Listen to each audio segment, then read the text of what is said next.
Ribeiro-Addy. Thank you, Mr Deputy Speaker. I rise to speak to my new Clause 7 for an equalities impact analysis in my name and the name of other honourable members. In my view, the government's efforts to date on equality impact assessments overall have been really woeful. There shouldn't actually be a need for me to speak to any detail of my particular new clause. Mr Deputy Speaker, we can't talk about sexism, racism, homophobia, ableism, poverty and regional inequality properly without talking about the economy, because we know that structural inequality and discrimination holds many of our communities back. My honourable friend, the member for Ealing North, was absolutely right when he said we have a right to know exactly who benefits from the government's policy agenda. But the government's continued refusal to publish proper impact assessments of its bills speaks for itself. I want to use my time to emphasise just how this government and this finance bill are deepening already existing inequalities. For all the talk of levelling up, the policies of this government amount to a sharp widening of all types of inequality, which are already among the widest in Western Europe. To take the first and most obvious example, because it's the one that the government makes the boldest claims about, geographical disparities and inequalities. The average household income in Kensington and Chelsea was over £63,000 a year in the latest annual data from the ONS, but in Sunderland it was just £16,000, and almost as bad in other parts of the north. Now, I will repeat again, this is the entire household, not just individuals. So what is the government's response? Their response is to cut HS2, to increase national insurance, which will catch the most low-paid in places like Sunderland, but leave the wealthiest residents of the Royal Borough unscathed. And it's to level up spending on schools so that pupils in the leafiest boroughs get more than the inner-city pupils and are even more deprived. Ministers seem unaware that there are huge disparities within regions, and it's not all rosy in the big cities, obviously, especially in London, where the average household income in Lambeth, where my constituency is £29,000, and in Tower Hamlets it's even lower. Both are a tiny fraction of local house prices, and there is nothing in any government agenda for them.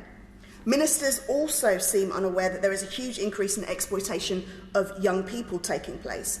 A recent report from the Resolution Foundation found that 1/3 of all of those aged 24 or under returning to work in this phase of the pandemic were doing so with insecure, lower paid or 0 hours work.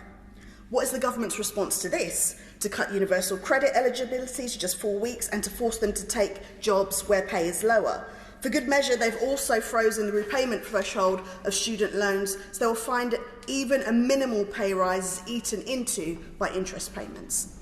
And contrary to the repeated claims by the Prime Minister in this House, it's not the case that more people are now in work than prior to the pandemic.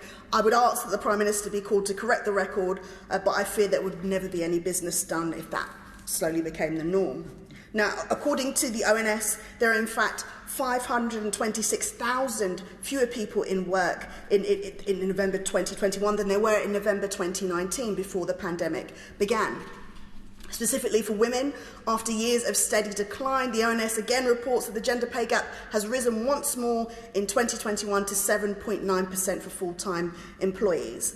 The finance bill and the entirety of government policy does nothing to address that. Like the employment total, it's not even certain that ministers are aware of it. And 3 million women are in low-paid work compared to 1.9 million men.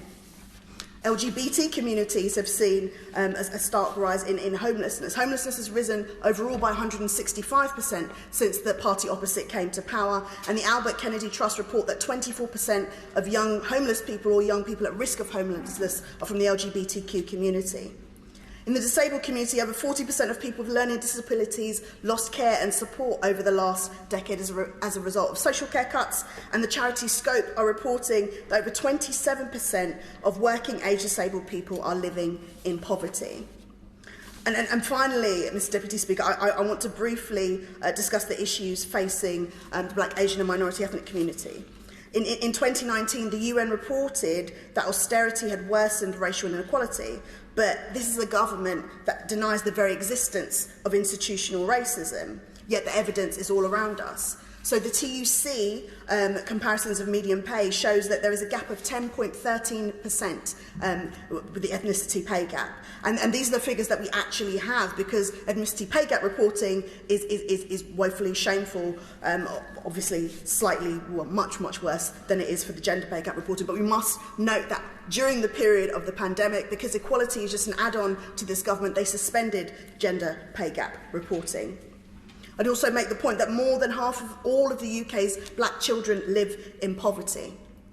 Naturally, this means that government policy in the form of high energy prices or higher national insurance or freezing income tax thresholds all disproportionately hit ethnic minorities, communities. Now, the government is not using its powers, including its fiscal powers, to alleviate these inequalities. It's actually exacerbating them. It's a shameful record.